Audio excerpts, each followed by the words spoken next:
अगर आपने आज घी नहीं खाया तो आप बन जाएंगे गंडेल। जी हाँ, उत्तराखंड में घी संक्रांति को लेकर कुछ ऐसी ही दिलचस्प लोक मान्यता है। आज उत्तराखंड में न सिर्फ घी संक्रांति बल्कि नाग पंचमी, अंडूड़ी और खतड़वा भी मनाया जा रहा है। सबसे पहले तो आप सभी को इन त्योहारों की ढेर सारी शुभकामनाएं। नमस्कार, मेरा नाम है रागिनी बिंजोला और आप देख रहे हैं उत्तराखंड जनमन।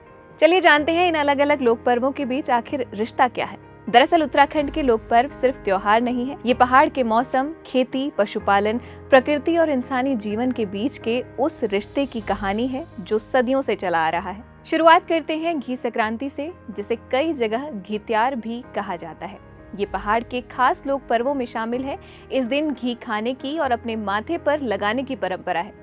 लोक मान्यता तो यहाँ तक है कि अगर कोई इस दिन घी नहीं खाता तो अगले जन्म में उसे गंडेल यानी घोंगा जैसा जीवन मिल सकता है।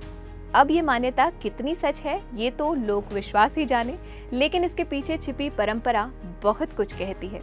पहाड़ के पारंपरिक जीवन में दूध, मक्खन और घी सिर्फ भोजन नहीं थे। गाय भैंस का पालन, मक्खन निकालना और फिर उससे घी तैयार करना, ये सब ग्रामीण जीवन और अर्थव्यवस्था का एक अहम हिस्सा हुआ करता था।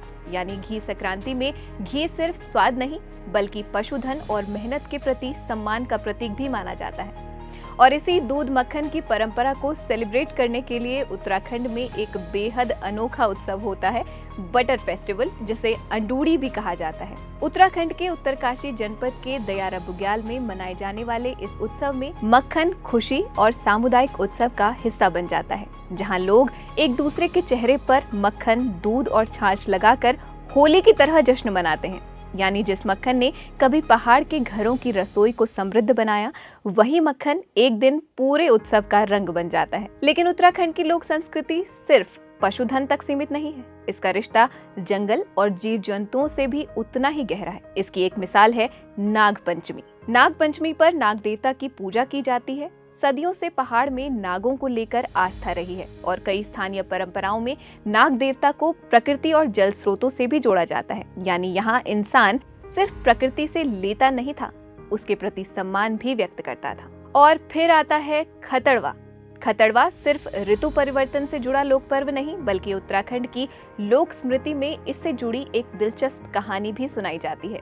लोक मान्यता के अनुसार एक समय गढ़वाल और कुमाऊं के बीच संघर्ष हुआ करता था। इसी पुरानी स्मृति को खतड़वा से जोड़कर देखा जाता है। कहा जाता है कि खतड़वा के मौके पर एक तरफ कुमाऊं तो दूसरी तरफ गढ़वाल की प्रतीकात्मक लड़ाई का भाव लोक परंपरा में दिखाई देता है। लेकिन वक्त के साथ संघर्ष की जगह उत्सव ने ले ली। युद्ध की स्मृति लोक जीवन में एक प्रतीक बनकर रह गई और त्योहारों ने लोगों को जोड़ने का काम किया। यही तो खासियत है उत्तराखंड की लोक संस्कृति की। यहाँ प्रकृति सिर्फ भोगने की चीज नहीं रही, वो जीवन का हिस्सा रही है। घी संक्रांति, बटर फेस्टिवल या अंडूड़ी, नाग पंचमी और खतड़वा, ये सब अलग अलग पर्व हैं, अलग अलग मान्यताएं हैं, अलग अलग कहानियां हैं, लेकिन इनके बीच एक साझा धागा है, पहाड़ की जिंदगी और उसकी लोक स्मृति।